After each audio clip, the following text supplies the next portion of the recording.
I'll switch to English because there are people outside in the world that want to understand English. My Hebrew is perfect, but I don't want to boast.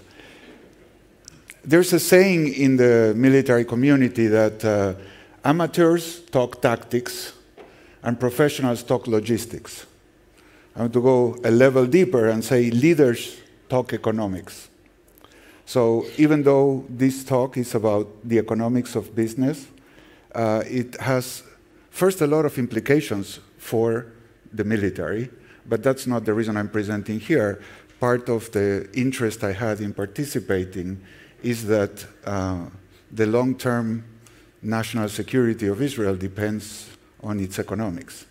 And we can win wars, but if we don't have the economic infrastructure to maintain the wealth of the nation, then we're not going to continue winning the wars.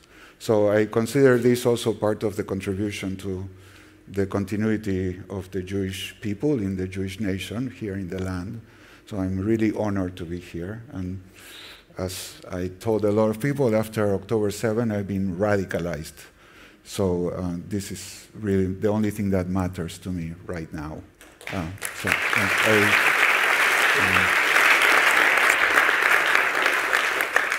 I came to contribute as much as possible, and I consider this something that we can build together. So, how to minimize deadly mistakes? I'm interested in longevity. As I grow old, I'm more and more interested in longevity. So I read about vitamins and exercise and healthy diet and all that. And there was one website that I checked that really shocked me, because it was something I had never thought of. And the guy had rule 1, don't die, okay? If you are care about longevity, don't die. What does it mean, don't die? Like, wear your seatbelt, don't ride a motorcycle at 200 miles an hour. Don't do stupid things. Yeah, like don't spearfish, which I do. Don't climb mountains, which I also do. So I started thinking, okay, I'm doing all these things, but I'll take calculated risks. But it's something interesting to say, life, and I will claim business, is what technically is called a losing game. It's a game that in order to win, you have to not lose. Tennis is a perfect example. In order to win at tennis, you have to keep the ball in play, and whoever misses the ball or doesn't keep the ball in play loses, and the other one wins. So if the other person loses before you, then you win. And I'm going to claim that business is a losing game, because there are a lot of deadly mistakes people make, and if you just avoid some of these mistakes, you are way ahead of the game. So I want to share with you 3 things that I found destroy companies. And these are very obvious things, because as Mark Twain said, it is not what you don't know that kills you. It's what you think you know, and it's wrong. It's not true. When you don't know, at least you have a question, you have curiosity. But when you are sure you know something, you're more likely to make a deadly mistake. And I'm going to show you 3 deadly mistakes. So this is a tall order, because I have to first ask you a question that you'll think is absolutely obvious, that you know the answer. And then I have to convince you that you're wrong, you don't know the answer. And because you're wrong, you can make a deadly mistake. So let me tell you what these 3 questions are. The first is, what is your job? The second, who's in your team? And the third, what's going on? These are so obvious that I hope you're thinking, this must be a joke. I know my job, I know who's in my team, and I of course know what's going on. So that's good. If you're thinking like that, we're in good shape, because then the more you're sure, the more you'll be shocked. I have to confess, I know less about startups than the least knowledgeable person in this room. So I'm not going to talk about startups. Certainly I'm not going to talk about the military, because I'm sure I'm one of the most ignorant people here. But I'm going to claim an area of superior expertise by right of birth. Not my Jewish birth, but my Argentinian birth. So instead of talking about what's your job in business or in the military, we're going to talk about what's your job in soccer. If you're a goalkeeper, and I ask you, what is your job? Play with me. Of course, you know your answer is going to be wrong, but just what's the obvious answer? What would anybody... Stop the ball, keep the ball out of the ball. No, okay, obviously, that's what you do. And if you are an offensive player, what's your job? Score goals. What could be more obvious than that? Well, if we go to the team, what is the job of the team? What is the team out in the field to do? To win. And now comes the crucial question. If the mission is to win, what is the job of each and every player of the team? To help the team win. Right? Do you agree with me that it's to help the team win? Okay, maybe I misheard you. So what's the job of the goalie? To help the team win, not to stop the goals. To stop the goals is the mesima, but to help the team win is the matra. And what's more important? The matra or the mesima? I'm sorry? One goes with the other. No. You have to see the mesima in the or of the matra. That's what all the people in the military told me. That the ultimate, that you have to understand your job in the context of the ultimate mission. What's more important, to stop goals or to win? To win. So your role is not the ultimate objective. You do your role in order to achieve the ultimate success. That's the mission. So when the team goes out, it has to win. So every player's fundamental mandate is you help the team win. Now, we think the way to help the team win is to do your job, what is called your job. But that is not true. Not always true. It's true most of the time, but that's not the problem. The problem is that when it's not true, you will still do it, and that's when you kill your company. And I'll show you how that happens. So if you're a programmer in one of your startups, what do you think a programmer will say? If I ask a programmer, what's your job? Write code. Okay, that's true, but not quite true. And a salesperson? To sell, of course, to sell. I was at LinkedIn. You ask a salesperson, what's your job? To sell. But we know that that's not true. Because the job of every and each member of the organization is to help the organization accomplish its mission. True or not? Okay. You see, it's obvious, but it's not obvious. Because the mission of LinkedIn is connect the world's professionals to make them more productive and successful.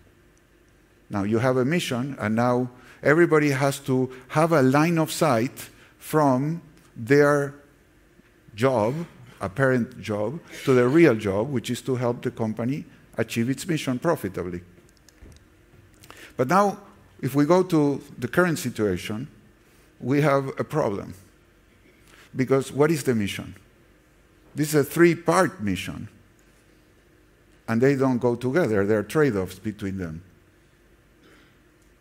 So telling people we have to do three things, that to return the hostages, we might have to pay the price in not being so strong about dismantling Hamas, and vice versa.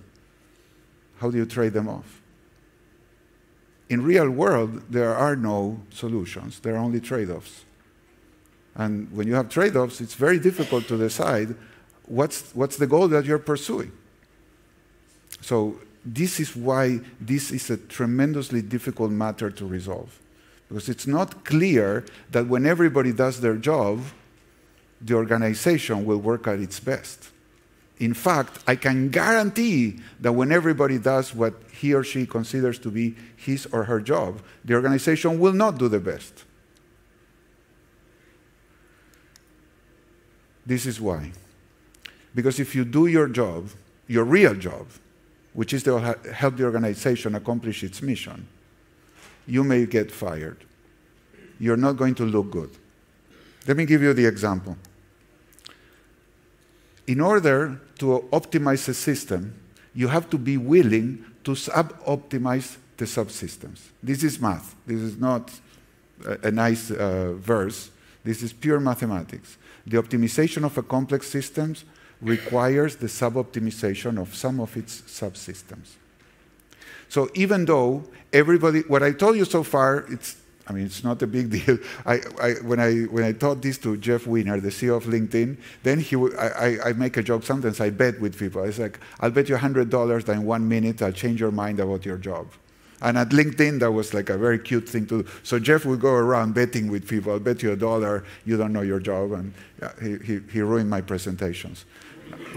Because after that, now if you ask anybody at LinkedIn, now part of Microsoft, what's your job? They'll say to help the company win, for sure.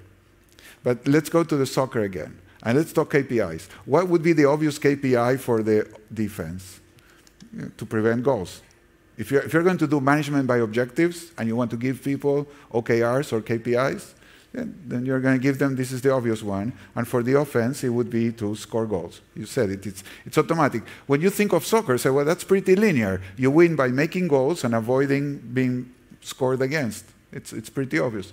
But it's not so obvious, because if you give people this incentive set, look what happens.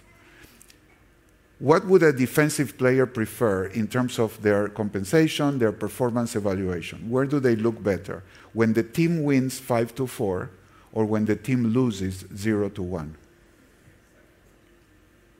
0-1, because I only allowed 1 goal. So now, look, what seems like an obvious KPI and incentive system turns half of the company against itself. This is like an autoimmune disease. The founding father of total quality management, called Edward Deming, he used to say management by objectives is the worst enemy of American business. He said this already in the 1950s, before all KPIs and OKRs. Says it's very dangerous. And the same thing happens with the offense. This is not a fluke because I made up the numbers. The offense would prefer to lose 4-5 than to win 1-0 because they scored 5 goals. If you're getting paid by goal, then you want to make most goals. But the team is a team, and there's an interdependence. It's not a linear system. They are not 2 separate teams. I was presenting this in the US, and some wise ass raised their hand and said, okay, but American football is different. In American football, you have 2 different teams. And I thought it was a good point. I said, yes, but you have 1 budget. And when you get the coaches of the different teams having to decide where do we buy a new player to strengthen the team. If you don't know American football, there's a team that goes in the offense and another team that plays in the defense and another team for special plays. And they are never together in the field. However, there's still a non-linear system because each team is composed by players that are bought with the same budget. And the budget constraint creates the non-linearity or the interdependence into the different teams. So in real life, nothing is linear. You can never optimize the system by optimizing the subsystems. You're going to have to make some hard trade-offs. And to make the trade-offs, you have to think beyond your role and to think of your real job, which is to help the team win, because everybody needs to sacrifice for the health of the higher order system. That is the nature of nonlinear systems. If you use KPIs, you know, 5 out of 6 times, you'll get it right, because most of the time the KPI gives you a good heuristic role on how to proceed to optimize the system. But sooner or later, you're going to blow your brains out. It's like playing Russian roulette. And that makes it very dangerous because you cannot live without the KPIs. I am not saying ditch your KPIs. You need them. But you also have to be very careful and very worried about them. You need something more than the KPIs to run your business, not less. Because, you know, in general, the best for everybody is going to be the best for nobody. It's not the best for anybody. How could it be? Think of a thermostat. If I poll the room, I say, what's your favorite temperature? Everybody gives me their temperatures. I'll take an average. I'll set the thermostat with an average. I guarantee, I mean, some people will say 20 degrees, 19 degrees, 21, 22, but nobody's going to say 20.74. Nobody says that. But probably the average will be with a decimal place. So when I put it at 20.74, the people who said 20 or below are going to say, oh, can we lower it a little bit? Everyone. Nobody will say it's okay. Everybody say it can be a little bit better if we tweak it down. But the people that said 21 or above will say, it's too cold. Can we raise it a little bit? So you see, absolutely nobody is going to be happy with the final result, and yet that final result is the best for everybody as a team. So the best for everybody is not the best for anybody. Sounds like a funny joke, but no, it's mathematics. The best for everybody is generally not the best for anybody. Now, you may say, well, we don't have issues with thermostats in the company. No, but you may have an issue with a global marketing plan. And then every country is going to say, oh, can we change the color, or can we change the font, or can we change the name? Because here, the name would be a little bit better if we call it something else. And you get into a big mess with everybody disagreeing on what's the best global. And they say, okay, well, each one chooses. But then you have proliferation, variety, you have to maintain the system. I mean, this is not marketing. We're talking about security, identity. Anything you have to do globally is going to create trouble because the best for the system is not going to be the best for any member in the system. Why is this so? Because when you are using the standard KPIs, you are making a linear approximation to a non-linear system. And it's very similar to trying to map the Earth into a plane. If you are going to build a house, assuming the Earth is flat is not a problem. But if you want to launch a satellite, it's a big problem. So for a small thing, it doesn't matter. But at some point, it becomes very, very dangerous. And this is one of the issues of the startups. When you start, you assume the Earth is flat, everybody can do their job, we're all in the same room, we all connect, we all discuss things. But when you grow, and now everybody's a manager, and then you have a team, and then those teams have other teams, at that time it's a balagan. And everybody's trying to do their own thing, and you have warring factions, and you have tension in the company, and conflicts, and we need to do this, no, but this is my budget, or this is my client. And that's how Israel is a startup nation, but it's not a scale-up nation, to quote my friend Reed. So Israelis are great at startups, but companies don't scale in Israel. They leave. They go to Silicon Valley. They go somewhere else. Why?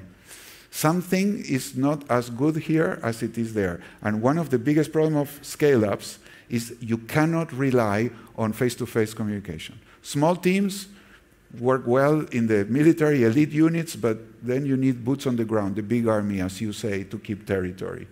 You don't win wars just with special forces. You need the big army, as much as the special forces would like to think it's not necessary. And this is the issue. If you think the world is linear like this, the optimal of the terms is the optimal of the sum of the terms. The optimizing of every term will give you the optimizing of the sum of the terms. But when you have a nonlinear function, when you take derivatives, every argument is in every function. Everything depends on everything. And that's why it's so difficult to calculate what's the best for the system. You don't know. Nobody knows what's the best for the system. What I can tell you for sure is that if you think the best for the system is the best for you, you're wrong. That's a mistake. So finding an optimum in a nonlinear system and the value of the marginal contribution of every aspect of the system to the global optimality of the system, it's impossible. I mean, literally, I'll come back to this. It's literally impossible, and there's no way to give instructions on the best trade-offs. It has to decentralize the processing of information and find a way to integrate it as a senior leadership team. We'll finish. I'll give you some tips on how to make this less deadly. But for now, I'm trying to show you how difficult the problem is. It's not just, oh, now we know. We all have to work to make the team win. Yes, but if you make the team win, you're going to suboptimize your KPIs. And if you suboptimize your KPI, somebody's going to call you inefficient, or somebody's going to say you're incompetent, or you're not meeting your targets, and then you pay the price. And after people start paying the price for not meeting the target, they worry about meeting the target, even if it's against the organizational objective. That's the Greek tragedy of scaling up and how companies die. This is what kills the companies. Well, you have this problem even worse because you have another trade-off that is intertemporal. You might do the right thing for the short term, but it not be the good thing for the long term. So here is the dilemma in summary, what I've been telling you so far. In every organization, you need two things. You need the two together, but this is like stepping on the gas and the brake at the same time. Of course, you need the brake to keep control, and you need the accelerator to go fast. In a company, you need cooperation and accountability. You need the two. You need people to work together towards a common goal, but you need everybody to do their job, to be able to discharge their duties, so to speak. If you press the pedal of cooperation too hard, you run the risk of getting free riders. Why? Because everybody's doing the best they can, but nobody's in charge of anything. Yeah, we're all one team. Then you're going to get the worst people in your team. Why? Imagine that you are the best salesperson in the world. Where do you prefer to work? You know you're the best. You're really good. You're like, you feel Israeli. I mean, you don't have any problem of self-esteem. Like, I know how to do that. Yes. My wife is Colombian. She says, Israelis and Argentinians don't have a problem of self-esteem. And I married the one that got the worst of both. So you know you're the best. Do you want to be paid for your sales, or you want to be paid the average of the team? What's better for you? If you're the best, yeah, you eat what you kill. It's like, hey, okay, I'm good. Let me sell. I make a commission. If you're messy, you don't want to be paid average. And if you're the worst, and you know you're the worst, do you want to be paid for your sales, or you want to be paid by the team? Team. So imagine two companies. One offers, here we're individualistic. You eat what you kill. And the other says, we are team, we love each other, we all work together, we all get the commission, and we split it. So everybody gets the same. We're very egalitarian. The worst people will go to the team, and the best people will go to this company. But the worst people, anybody who thinks I'm below average, so I'm going there, then they'll feel also duped. Because after the first round, they realize that all the bad people are there. So they thought I'm below average, but I'm, let's say, in the second quartile. But now they are some of the ones that sold the best, and they also get below their individual contribution. So over time, only the worst stay in the company that pays average. And then the moral hazard is that if you get paid the same, whether you sell or not, well, I mean, selling is hard. It's much easier to go spearfishing or surfing or watching Netflix, whatever you like. So moral hazard is all your incentive depends on what other people sell. Like if we have 200 people, why should I work? I don't make any difference. And this is why these clever compensation systems about long-term and short-term contribution and you get stock on the company and blah, blah, blah, global results. Global incentives don't work because your influence on global incentives is minimal, whereas your influence in local incentives is very high. So if you're a rational agent, you would devote all your energy to your local incentives, even if it's like 5% of your compensation. Better to get 100% of the impact on your 5% and 0.01 of the impact on the 95%, because you don't matter. This depends on the whole company. Now, this is the problem of just cooperation. You get free riders. On the other hand, if you tell people, no, we are based on accountability. You eat what you kill. This is cutthroat, everyone for himself, and so on. Well, of course, now you're going to get the silos and no cooperation. You get selfishness, sub-optimization, conflict between the different parts. It's a mess. How do you solve this problem? You can't. There's no solution. I spent several years, I tried to write my dissertation on this topic, and I wrote on something else, because there's no way to solve the problem. Mathematically, you can't solve the problem. It's an impossibility given the information structure and the incentive structure of human beings. Self-interest and private information make this impossible. You may be wondering, so what the hell are you talking about? Well, this is a losing game. So this is not about solving the problem. It's about sucking a little bit less than everybody else. Then you win. So who's in your team? of course, you know who's in your team. Let's define a team as a group of individuals that pursue a common goal and succeed or fail together. Sounds like a normal definition. So if I give you this org chart, and I ask you, let's see, there's no pointer, but take any of these verticals, so to speak. Everybody would say, yeah, the team of Jasmine, for example, is this one. This is Jasmine's team. That's how we speak, Jasmine's team. But there's a problem in calling this the team of Jasmine.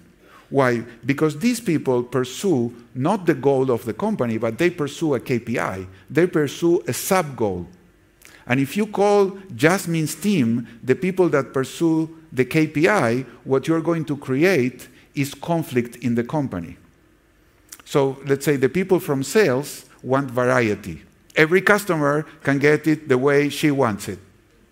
What do the people in operations want in order to optimize operations? Uniformity, less variety. Okay, you can have any color you want as long as it's black, as Henry Ford said.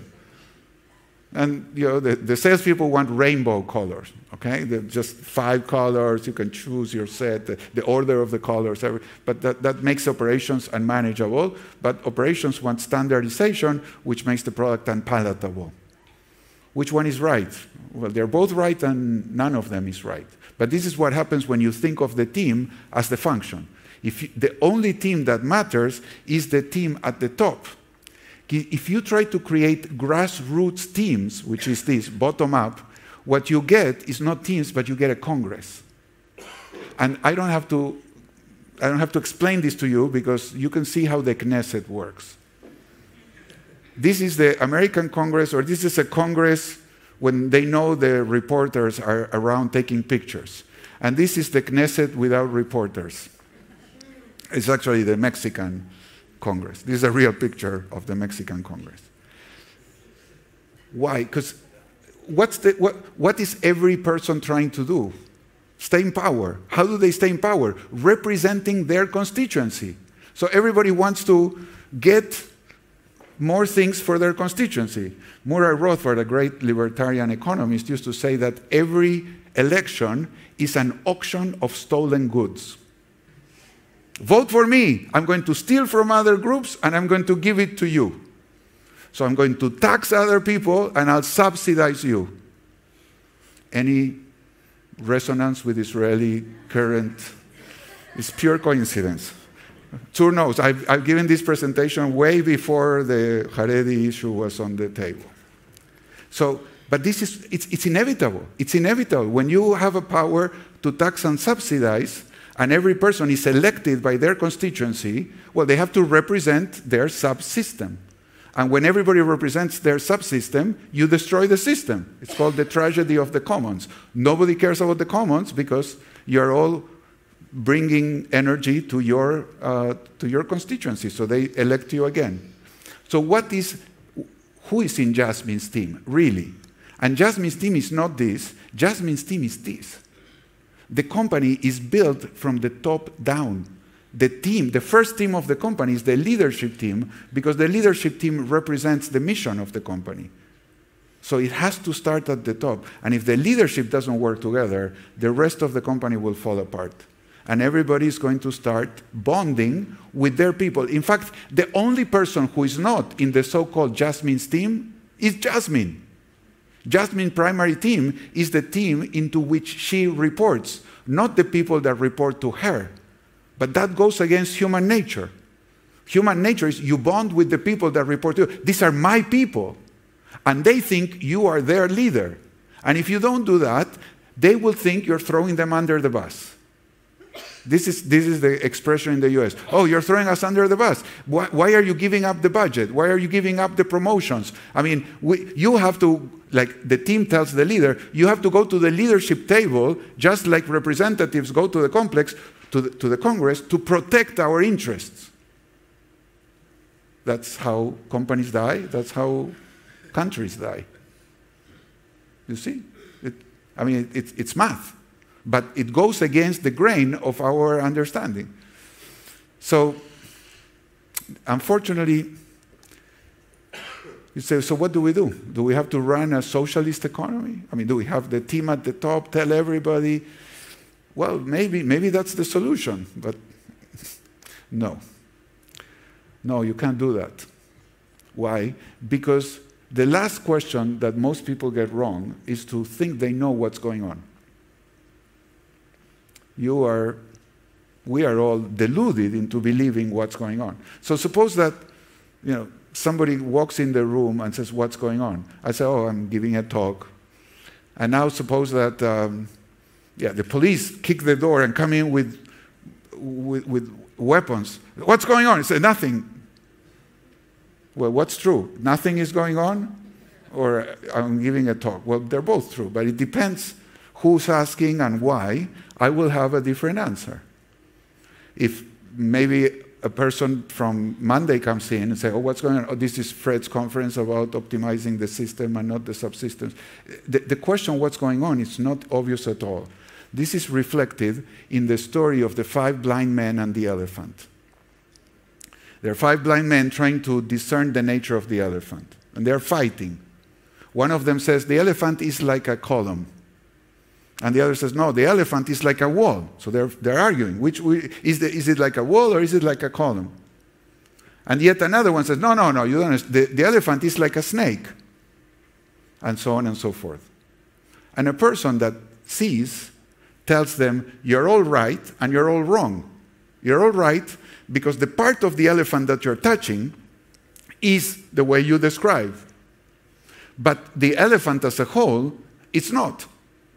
You're extrapolating the part that you're in contact with to the nature of the elephant as a whole. And the elephant as a whole is not like any part of the elephant. Well, the same thing happens in a business. Everybody has some surface contact surface with the world. And they know what's going on granularly in that surface. But they don't know what's going on in other surfaces, so they cannot make trade-offs. The same thing in a battle, you have the field commander that understands what's happening in the battle, but they don't know what's happening in other battles. And if you have limited resources and you have to distribute these resources amongst different battlefields, where do you send the choppers to pick up the wounded ones? You have a few helicopters and woundeds in multiple theaters. Where do you send the helicopters? How many wounded? Who is wounded? How serious the wounds are? I mean, it's a mess. But somebody has to decide. You have to do triage. If they go to one place, they don't go to the other place. And the second trip may be the difference between life and death. How do you choose optimally where to send what resources? Well, in a business, it's the same. Where do you allocate your energy, your funds, your attention? But not only that, it's not enough to know what's going on now, but you have to consider in a company what is the future that might ensue if we go one way or if we go the other. Because what you're trying to decide is how to move into the future. And the future is not defined. So I like to say it's like touching a quantum elephant. It's a probability cloud around the elephant that you're trying to touch and compare. And this is a meme that really sticks with people in companies. We're touching the elephant. You're touching that part of the elephant. What part of the elephant are you touching? And that creates a sense of humility because we have to talk about this. There's no way to process this information in a centralized manner. Even the simplest company is a non-computable system. So the only way to bring all this information together is for people to talk, but to be humble and to have a question, you have to first acknowledge ignorance. You have to say, I can understand the part of the world that I see, but there's a big part of the world that I do not see. So I have inferences, but I don't know. And other people do the same. And when you have a senior leader which is far away and says, okay, yes, I see the whole thing. And then my answer is, yes, but you can't touch it. What do you mean? Well, if you touch the elephant, you can't see the elephant because you're too close. But if you see the elephant, you're not touching the elephant because you're too far. You need both the perspective of being far and the granularity of being close to know what's happening. It's the same in a battle.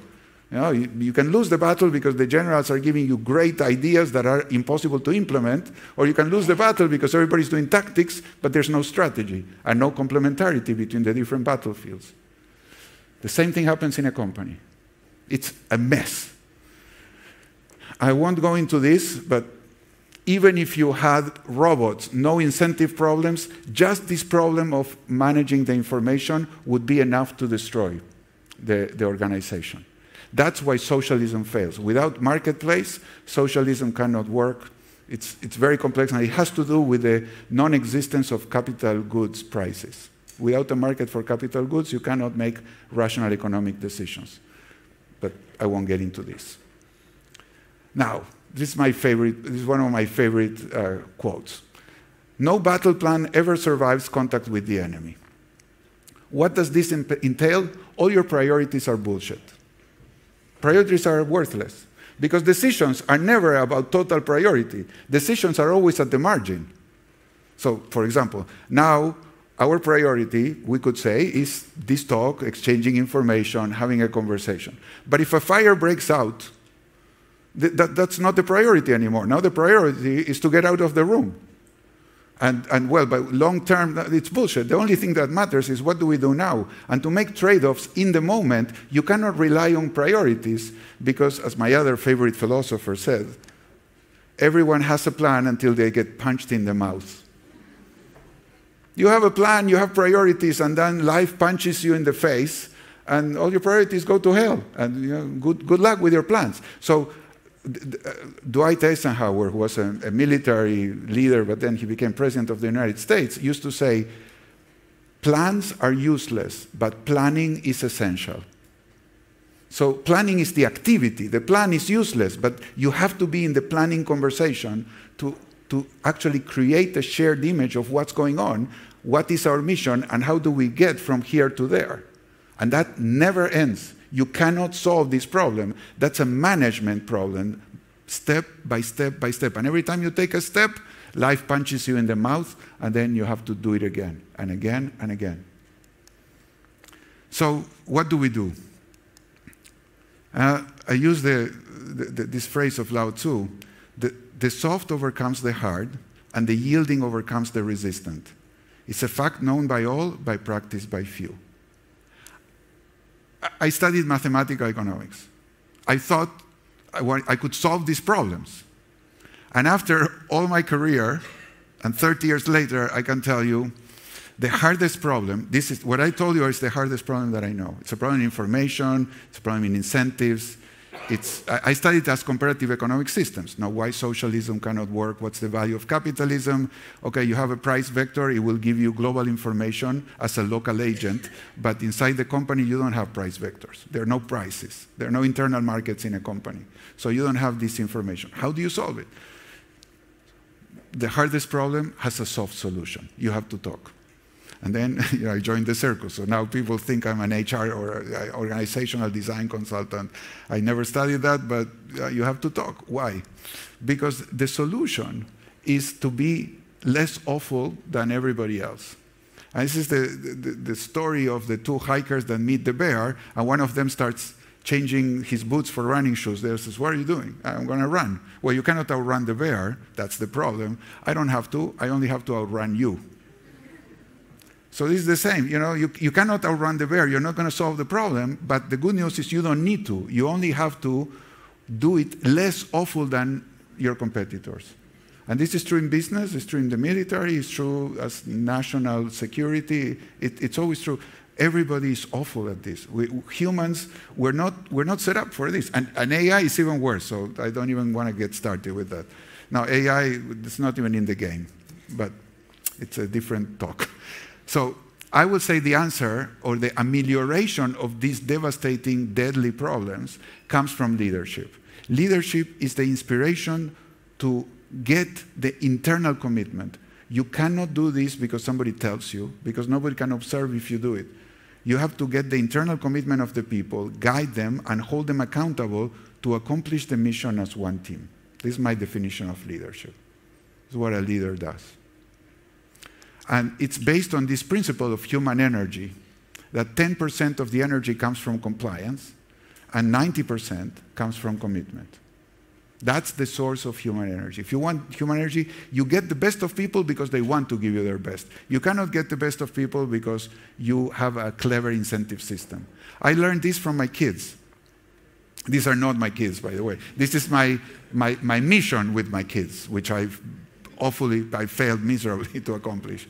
So they were fighting all the time, and they were not fighting about the book, they were fighting about remote control of the TV. Or the mouse of the computer.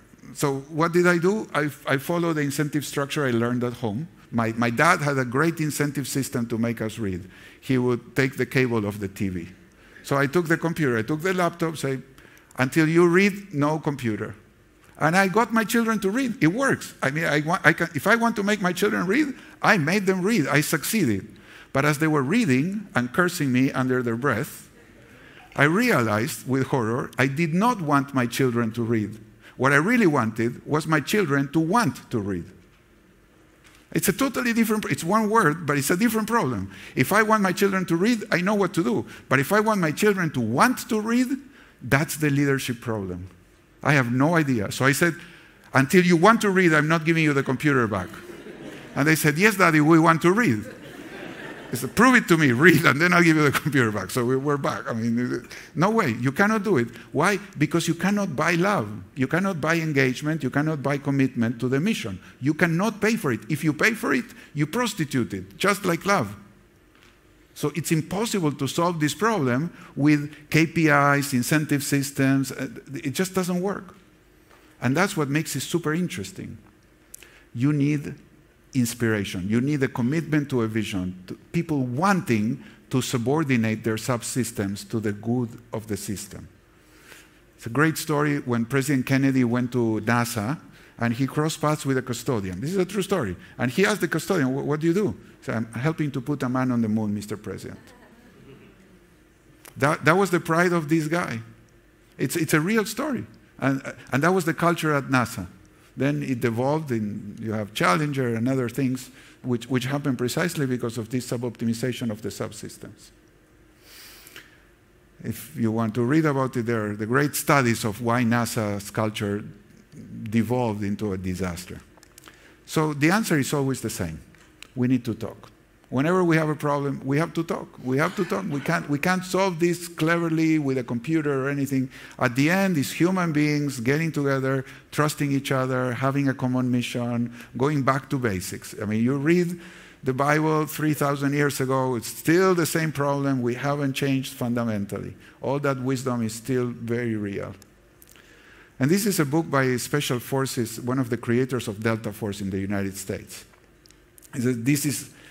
The title of the book is His Whole Philosophy of Leadership. Colonel Blabber is his name. It says, first is the mission, then the men, and then the ego, then me. This is a winning team. And it goes against all this idea that the company is here to serve the people. No. The company is here to serve the mission, not the people. How can you go into battle if you see, imagine a commander saying, my first priority is nobody gets hurt. You lost. I mean, you better not even go into battle. I wouldn't go to battle under those conditions. So, but you can't say, well, I'm going to risk people's lives for no reason. So the answer, I'm going to go a little faster. You have to keep calm and remember all the time we're one team. We're one team. We have a common mission. We don't know what's going on. We need to talk, and we need to make hard decisions together. These are some techniques for doing that. I said, and here is my last comment, is about what does it mean, aharai? Aharai can mean many things. Follow me as a moral example, which I agree 100%. But follow me, it's a little dangerous because the leader may not know exactly what's going on. This is Usain Bolt. Is everybody else following Usain Bolt? What are they following? The goal, the mission. So, aharai as an example, yes, but aharai, it's a little dangerous. A great leader doesn't say, follow me. A great leader says, follow the mission. I'm the first follower of the mission. So I'm going to finish with this, another mysterious phrase, is the best leaders have no followers. Because the best leaders inspire people to follow the mission, not to follow them. And I had the great pleasure of working with two fantastic leaders. This is Reed and Jeff were being interviewed. And that's what inspired me to stop being a consultant and became a vice president. I became an employee. I was very scared of being an employee because I always relied on my own criteria to decide what to do.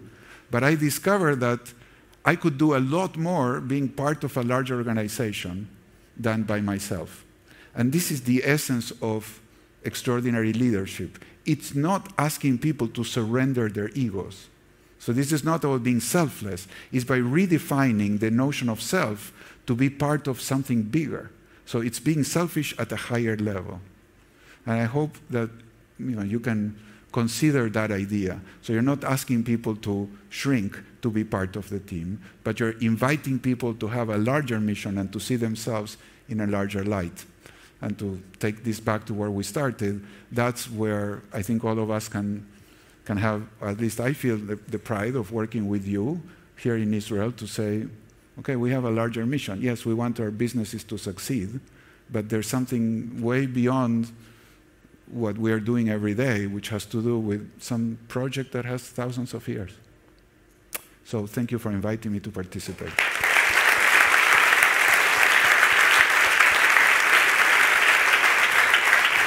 שאלות?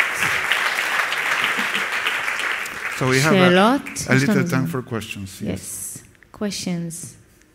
Questions, objections, challenges. Very happy. Yes.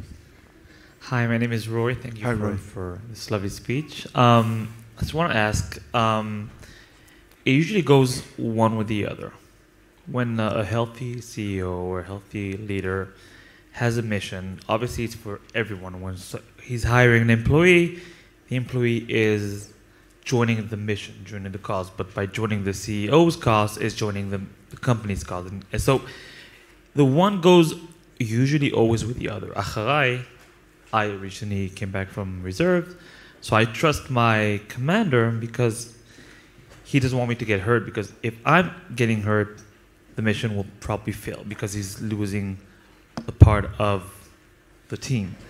So I just had a hard time accepting that big part of what you said, because in my eyes, it always goes with the other. If it's a healthy organization, and if you're part of it, that's it. Okay. I gave you several examples where they don't go with one another. And in fact, a good commander will risk you and himself.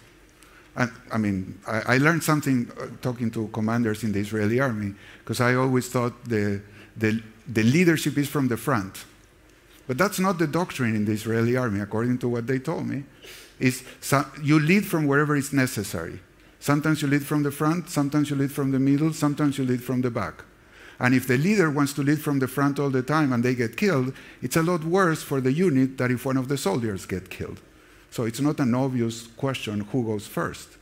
And in fact, many times, at least that's what I told in the School of Anti-Terrorism and Urban Combat, they have a problem because too many of the commanders want to go first, and then they leave their units without commander because they get killed first. And the proportion of commanders killed is too high compared to what would be optimal for military action. So in this case, you have a hard trade-off. It's not obvious what's the best for the mission. On the other hand, if the commander always stays back, there's an incentive structure where it says, oh, this guy is not risking, he's sending us. So I'm not disagreeing with you, but it's much more complex than say, oh, you sign up for a company, you follow the CEO. That's not what people do. People leave companies, people stay in companies and are demotivated. In fact, the last Gallup survey is that 70% of the workforce is not engaged. And about 20%, this is global workforce, is actively disengaged, meaning they're saboteurs. So if you think you're going to hire people and they all work for the mission, I don't know in Israel, I don't have the statistics in Israel, but I guarantee you're not going to have 100% of the people engaged when the company grows. So it's a hard trade-off to say, how do you get people oriented towards the mission when they're, for example, a salesperson that wants to sell is not aligned with the mission, because you, in the pushiness to sell, you may lose a long-term customer because you're selling them a product for today. You're getting the commission today, but the customer is going to be upset and will not buy again. I see this problem everywhere. the incentive for the company to develop a long-term relationship with the customer is much higher than the incentive of a particular salesperson, which is rotating from different offices to build a long-term relationship with that customer. The salesperson has a short-term incentive to sell and get the commission. So there's lots of divergences, and that's why this is the issue. What you say is true. In the optimal case, everything works like you do, but that's a point. There's a whole surface that is not optimal where you have the problems that I've been trying to describe, and I promise I've seen this in company. I'm speaking as a consultant, not as an academic. This is what I see when I work with people in companies, and also what I've talked. I haven't been in action, but I've talked to a lot of people in the military. Last time I came in December, when I originally gave this talk, I was working with people in the special units, and they have all sorts of conflicts. I mean, who takes this tunnel? Shayetet, or the engineers, or the Yehida? I mean, who goes, depending, will you think they're hostages or not, and people are fighting at the tunnel, who takes it? And what is the best? Well, it depends what you imagine is in the tunnel, and it's not obvious. So these are real conflicts that arise day to day, and they require the leadership to be committed to the mission. And in public companies, it's also a very different idea of what the CEO is doing and what the board considers the mission of the company. They're not necessarily aligned. Unfortunately, I've been in the middle of some fierce battles and oustings of CEOs of startups. Why? Because the investors that are at the board decided that the CEO wasn't following the mission that they wanted the company to follow, even though the founder was the CEO. And I don't know if that happens regularly in Israel, but in the US it happens more than I'd like to see it happen. And the founders are left on the side because the very investors that apparently were supporting their mission now changed their mind about the mission and the commercialization plan and so on. So this is when people deviate from the path, this is when this matters. When everything is aligned in the startup and the team, this doesn't happen. So, all right. Thank you. Thank you. Thank you for the amazing lecture. You. Could you please elaborate on practical tips? How make the team follow the company's goal and not yourself as a leader? The most important principle is to explain to them what it is and why it's important and what are some of the pitfalls of following the goal in terms of the KPIs or the individual metrics, and to have a dialogue about the respect for rationality. If I'm your leader and I tell you this, what I'm committing to do is to have a rational conversation about what do we do now to follow the mission. And I'm not going to yell at you because you did something that is not good for, quote, our team, like the small KPI of the team. So I need to explain, I need to discuss it, understand each other, but then in action, I need to prove it. I need to manifest it. How do I manifest it? By behaving in alignment, but more important, by censoring people who don't. The discipline is super important. You need to, if I'm the leader, I need to demonstrate it to earn the moral authority. But part of the moral authority is if I see you deviating, then I have to call you on it. So let's just say I propose, look, for the best for the talk, if you need to use your phone, do it outside. So let's have a rule. Let's agree that we don't use the phones to have a conversation inside. Everybody agree? Everybody agrees. Now imagine I get a phone call and I'm like, oh, hi, how are you? Yeah, just a minute. And I start talking. Okay, I'm lost. No more moral authority for me. That's terrible. But equally terrible is if you get a phone call and you take it and you're like, and you're doing this in front of everybody. Everybody sees you on the phone. Everybody sees me seeing you on the phone. And everybody sees that I pretend not to see you. I'm screwed. I mean, the whole thing is screwed now. So I need to have a device. Well, first I need to stay aligned. How do I stay aligned? Anybody can ask me, Fred, how is it that what we're doing is aligned with the mission? I don't get it. And it's a genuine question. I have to be able to answer. Humbly, I could be wrong, but I have a theory why. The same thing, if you propose something, this is the most important. I'm going to ask you, how do you see that align with the mission? Which is a neutral question. I'm not saying you're not, but I'm saying I don't fully understand how you're thinking about it. And then we have a conversation. That conversation is the critical alignment methodology. At all the time, say, okay, tell me your reasoning. It's like when you're at school, say, if you do a problem, I want to see how you reason. Don't give me the answer in a math problem. I want you to write how you reason, what's the process. I call that discussing in the kitchen rather than the dining room. In the dining room, you have the product, you have the dish, and you eat it or not. In the kitchen, you bring the ingredients, and you show, okay, we cook together. So it's like bring your team to the kitchen, and you have a kitchen conversation. Okay, what could we do? These are the ideas, and these are the possible strategies. These are our resources. How do we work together? And in that conversation, every proposal needs to be checked. Okay, how does that help us win or help the company win? And if someone says, oh, I don't know, but it helps us get what we want, it's like, no, that's not the point. It would be like a salesperson saying, buy my product. I say, why should I buy your product? Because that way I get a commission. That's not an argument. That's an argument for why the salesperson wants to sell to me, but it's not an argument for why I should buy. So creating an argument, argument not like a fight, argument as a rational explanation of why I'm proposing what I'm proposing. It's like if we're playing chess. If I say, you propose a move, like we're playing team chess. If you haven't seen The Queen's Gambit, it's a very interesting Netflix show.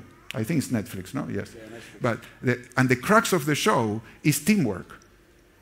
For those who've seen it, there's a part where the woman who's the main character is having a conversation with I would say the American counterpart. They are rivals, and they are the close rivals. And the American lost to her, and now she's going to play with a Russian. And he tells her, you know why Russians win all the time?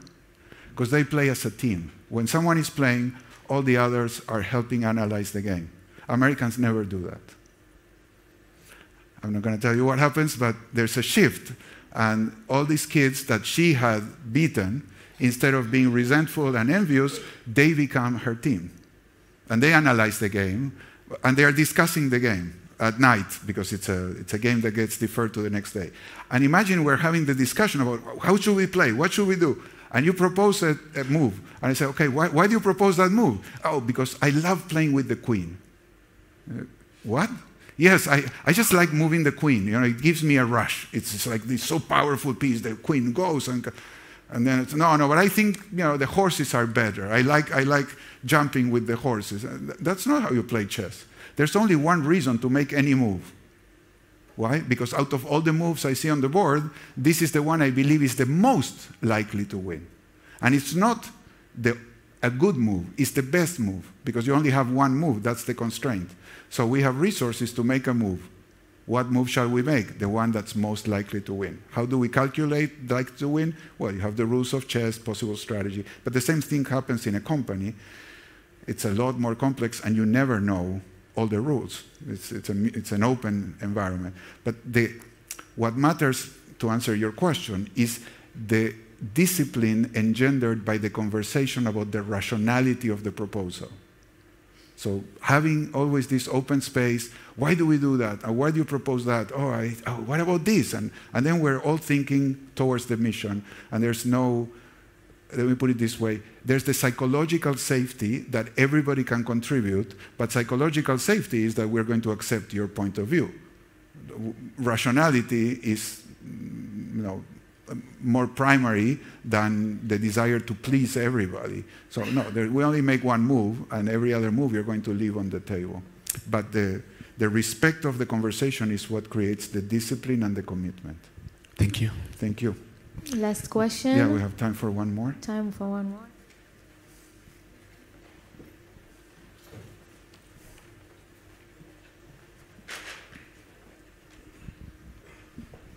So you had, thank you for the talk. You had one slide talking about the current situation in Israel, and when we are trying to gain a couple of objectives, dismantle Hamas and get the hostages. What should you do as a manager when you have like conflicting objectives coming from above? And not one single mission. Well, if I'm a manager and I get conflicting objectives from above, I'm going to say I cannot make rational decisions without a superordinate goal that allows me to trade off between the conflicting goals. Just two goals that are incomparable are leaving me in an absolute quandary that I will never know how to resolve. So I need some help to make a decision about the marginal trade-off between one and the other in the different instances. That's what I would do as a manager, ask for clarity or request a higher order decision whenever I see a trade that I need to make. Many situations will not be conflictive, but in some situations they might be. And having two different organizations, each responsible for a different objective, you say that it's wrong because it's all come from the same budget or from the same resources? No, I say that if you have different organizations responsible for different objectives, these organizations cannot be the end of the problem. You need a superordinate. It's the same as I said before. You need one leadership, maybe the two heads of the organization sit at a table, and now they are a team that hold the higher order mission. And they need to discuss, how do we make trade-offs? I mean, we have the two goals are good. It's like you have two good moves in chess. This is good and this is good, but you can only make one. Which one are you going to make? Well, somebody has to decide, we go with this move or we go with that move. Who? Well, in chess is the player, and the person makes the final decision. In politics, it could be the prime minister or the president or the chief executive, but there has to be one person at the end that can break the ties and make a decision and take the bet. It has to be empowered by the leadership of the organization to be able to call the shots. Thank you very much. Thank you. Thank you all. Thank you. Thank you so much, Fred.